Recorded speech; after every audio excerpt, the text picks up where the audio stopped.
Hey, it's Mazzy. Welcome back to the channel and Happy New Year 2025. This is my first music-related video of 2025, and it's another Bob Dylan video.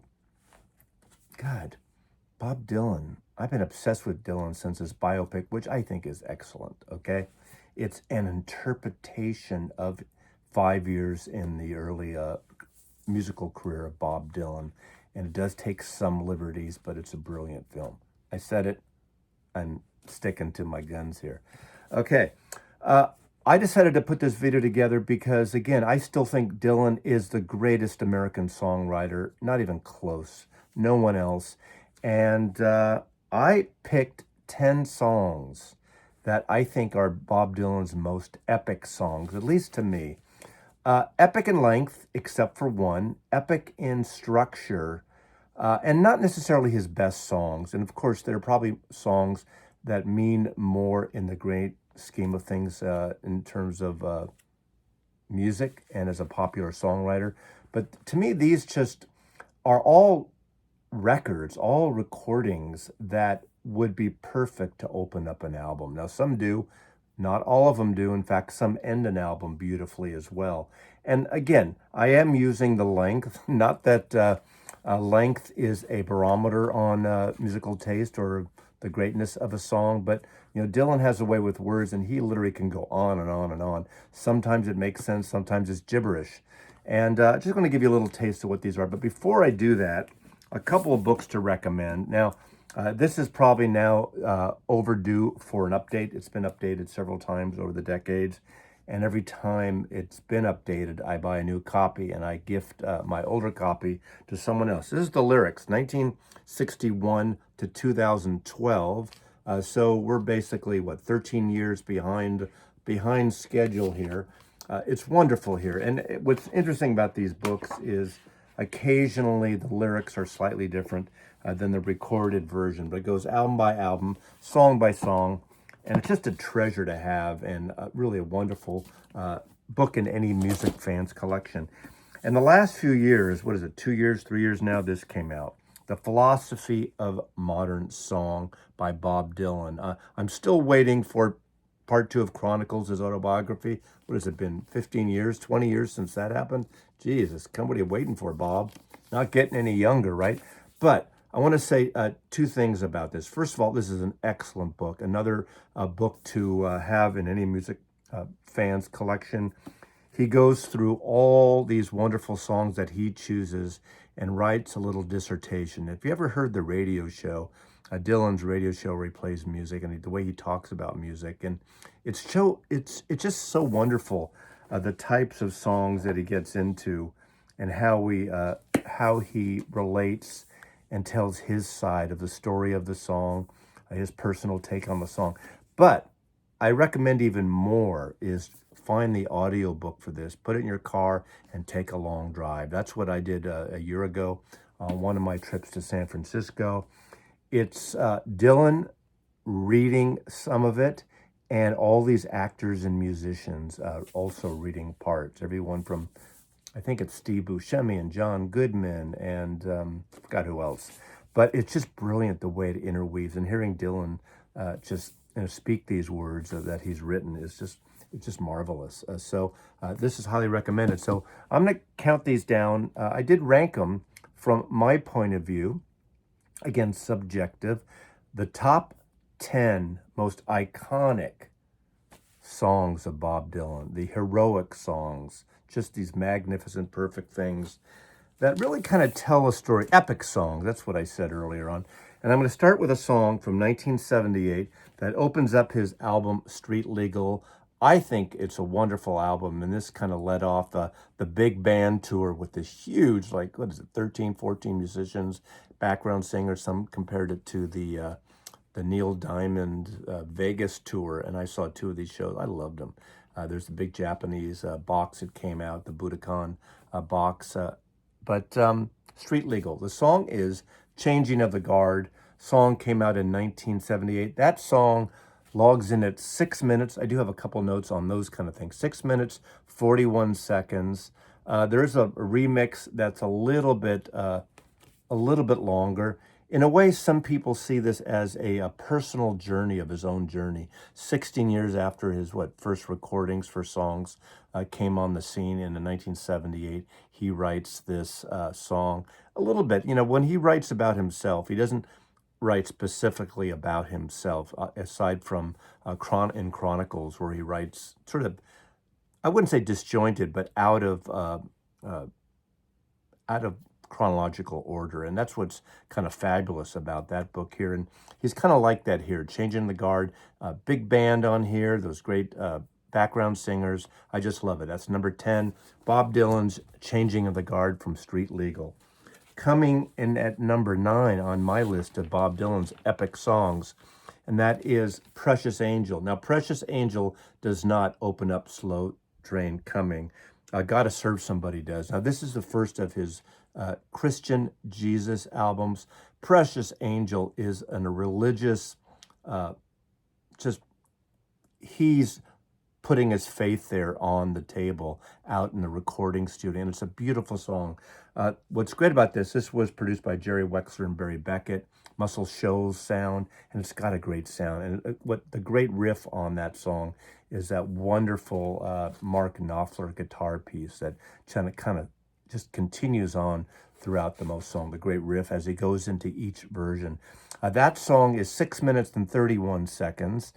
Shine your light on me. It's all these biblical references, his praise, his love for Jesus Christ. Now, I'm one who's not religious and I'm not a believer in the faith here, but I admire Dylan for putting himself out there. He is a faith-based artist, and he switched. I mean, he went through 3 years into Jesus Christ. I mean, he talks about Jesus occasionally still, but he's back. He reverts. He left that Christianity, went back to Judaism.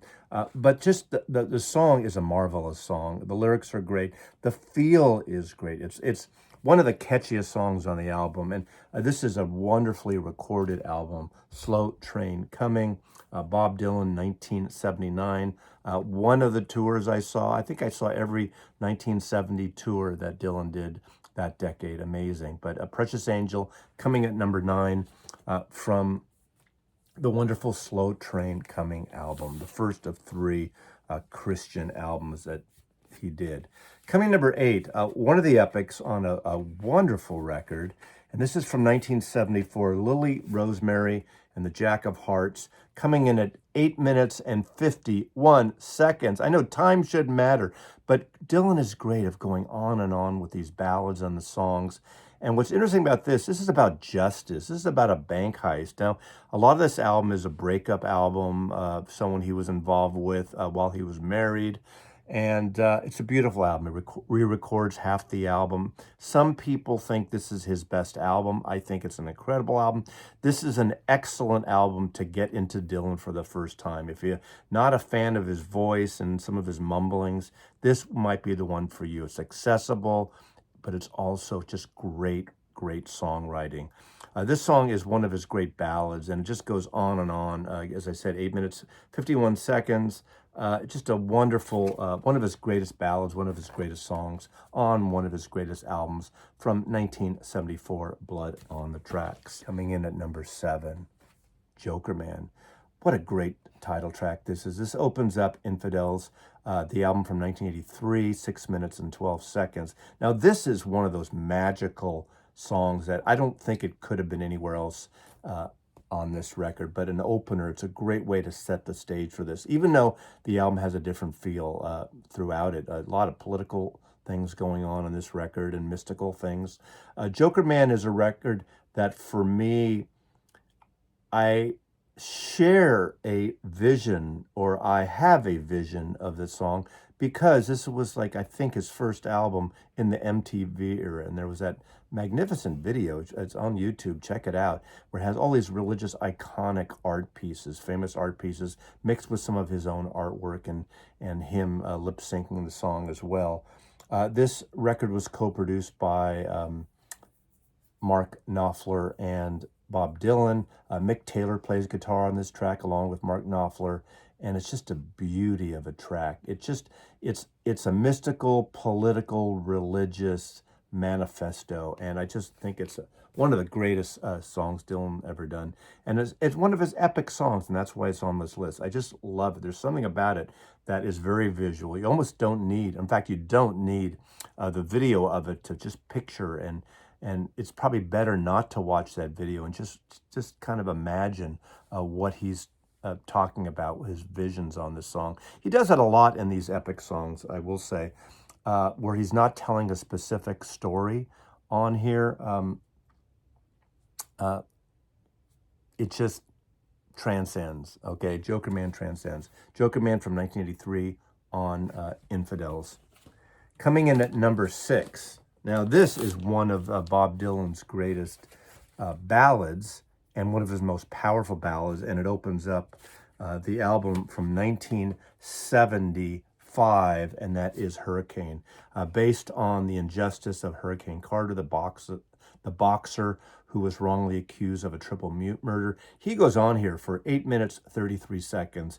What's even more intense and really great is how after this, when he gets into the Rolling Thunder Hard Rain tours, there's a lot of live versions of this that are really intense. It's almost like this punkish intensity where he does a song with Scarlett Rivera, who's on tour with him, who plays that amazing gypsy violin on the song. That also makes the album. Now, he changed the lyrics after the first recording of it, I believe. There was some threats of lawsuits. He did get sued anyway, but those were thrown out of court. But what a great, magnificent. Every time I've seen him perform this song or seen videos of him performing the song, he goes on for the full 8+ minutes, and sometimes even longer, the way the arrangements are. But this is an epic album. Cool fucking hat here too. 1975, Desire, Hurricane, based on Hurricane Carter. This was a single. Now, also in this vein, and a song I did not include, which I think is also epic in its own way, and it kind of parallels to this, is George Jackson, the single George Jackson, which was an orphan song, not on any proper album until Comps years later. It was just a 45. It had a big band, quote, electric version and an acoustic version on either side of the 45, George Jackson. But Hurricane Carter, one of the greatest songs Dylan ever recorded. The sound of it, the lyrical content. Now, he wrote this with Jacques Levy. So Jacques Levy helped him on the lyrics here. Jacques Levy was someone who, with Roger McGuinn of the Byrds in early 70s, was it 71, 72 on the album Untitled, that co-wrote the song Chestnut Mare and several songs. It was going to be a musical that Roger McGuinn of the Byrds was writing with Jacques Levy. Never came to be, but some great lyrical content. I don't know the balance of who wrote what, but one of Dylan's definitely greatest records, especially from the 1970s. Hurricane from Desire. Coming in at number 5. Now, this record is an emotional hit, definitely, and partly because when it came out and how it came out. This was a single. It was dropped digitally initially in, I believe it was like March or April of 2020. And that is Bob Dylan's Murder Most Foul. It would come out a few months later on the album Rough and Rowdy Ways. Probably was it 4, 5, 6 months later. And it is a beast of a song. Now, it does meander. This is 2:20. This is 16 minutes and 56 seconds. The title is from a line in Hamlet, Shakespeare's play, and it's a litany of, it's like a list song. Some people think some people marginalize it, thinking, oh, there's a list of famous people and people in popular culture, starting out the Kennedy assassination in 1963, which kind of mirrors very soon after Bob Dylan started recording. Of course, his first record was 1962, but around that time, in fact, in the film, there is a scene and a moment where they're watching on TV the Kennedy assassination news reports and news coverage in 1963, that November, that fateful day in November. Dylan talks about that. Then he goes on to everything from Beatlemania to Don Henley to just all these things. And it's just a list, but there are stanzas. And there's this beautiful double piano thing that happens. Now, if you really listen to it, there's two piano players. There's Fiona Apple, who plays on it, and there's a jazz piano player, Alan Pasqua, who in his mind, he compares it to John Coltrane's A Love Supreme, the thematic repetition of the songs. Not only is the song kind of chilling, it came out at a time in March 2020, right as the pandemic was happening. And so that was a time of uncertainty. We didn't know how this was going to transpire, where it was going.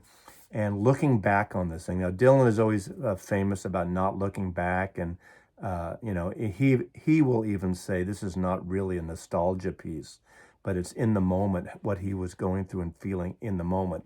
Although he does take a lot of names and places and situations that happened over his entire lifetime here. It's funny because he recorded this before the pandemic was even known, but it has that feeling of ominous side to it that transpires in the song and as the song progresses. But it was then put on, of course, Rough and Rowdy Ways, but Murder Most Foul, starting with John Kennedy's assassination. This is the fifth most epic song of Bob Dylan's output, for my opinion. Iconic song. Coming in at number 4, it's Sad-Eyed Lady of the Lowland, 1966, from Blonde on Blonde, 11 minutes, 23 seconds. His longest song to date by 2 seconds. We'll get to the other song very soon.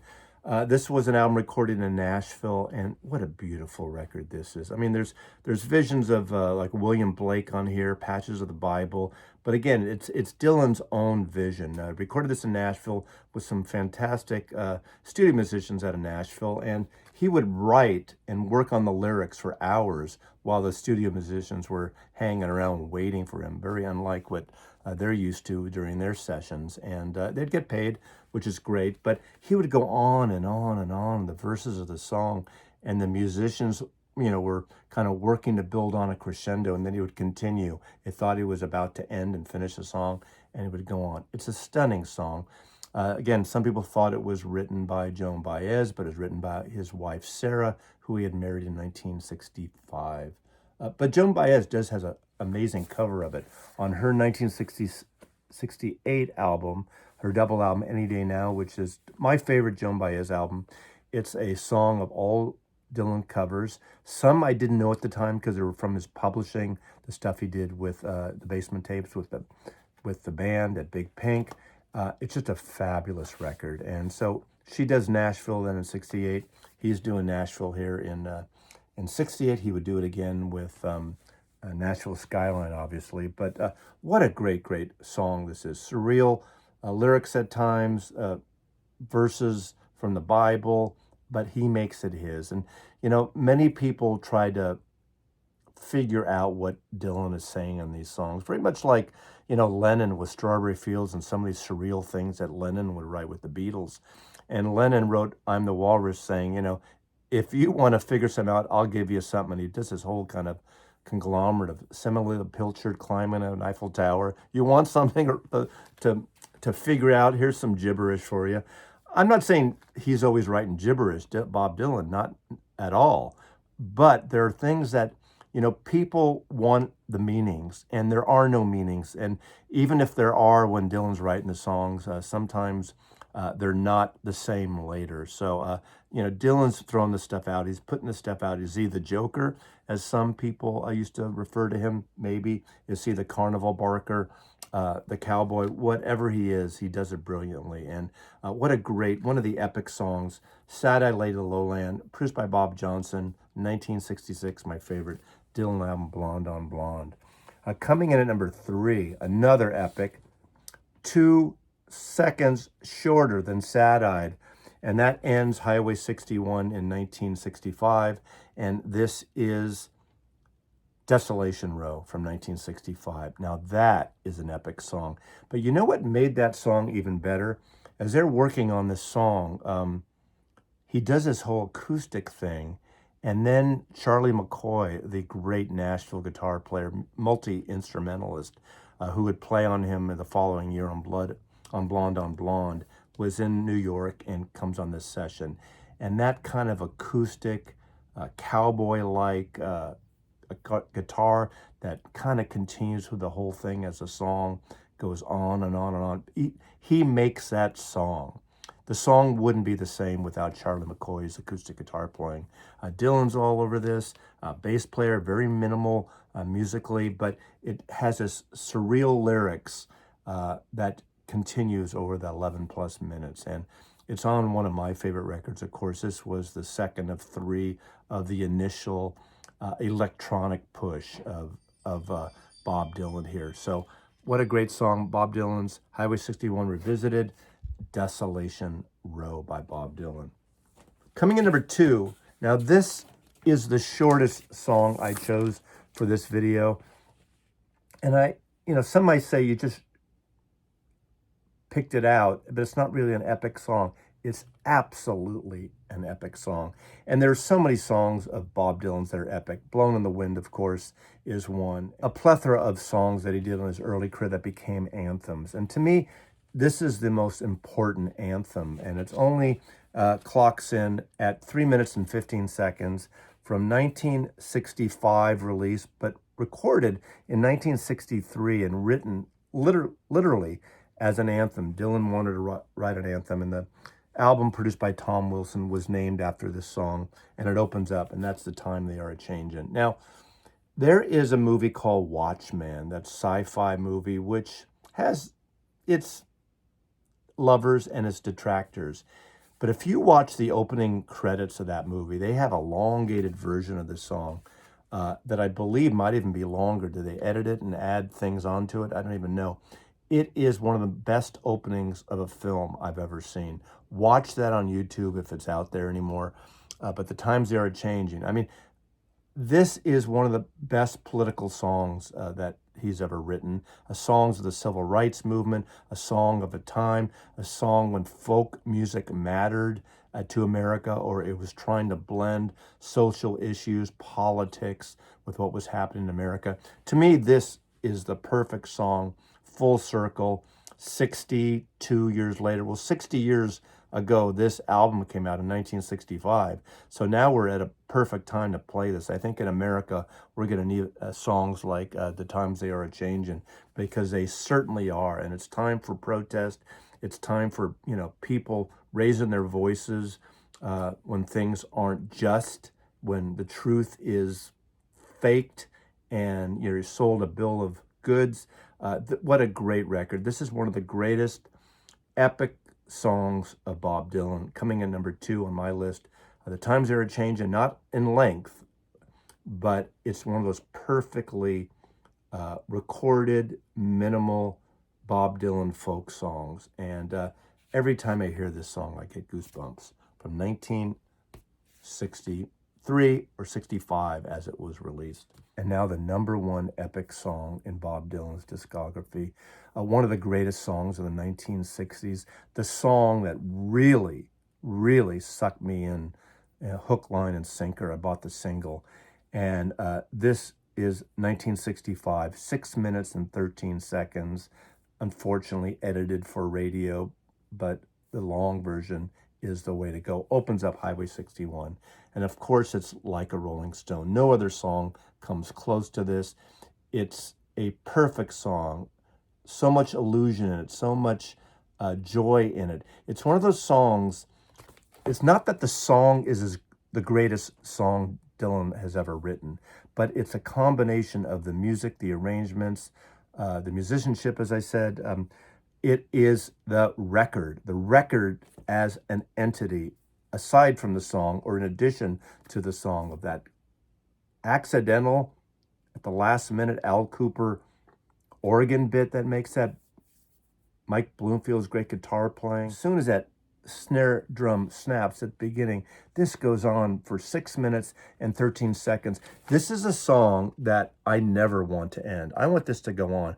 I have the big cutting edge box set that has 15 plus versions of the progression of this, and you hear Dylan going through different arrangements, somewhat different lyrical content, and he nails it This is the one. This is the hero track that was released here, and it makes such a great record. The greatest epic Bob Dylan has ever recorded. Bob Dylan's Like a Rolling Stone from 1965 on Highway 61. I'm going to take a Dylan break for a while after this, but thanks for watching. I wish everyone the best this year. It's going to be a long haul, and I hope good things happen for everyone, the world, America, everyone. So thanks for watching. Put your comments below. Thanks for supporting the channel and my pontificating and showcasing music, and there'll be more in the new year. Happy New Year. Mazzy loves you.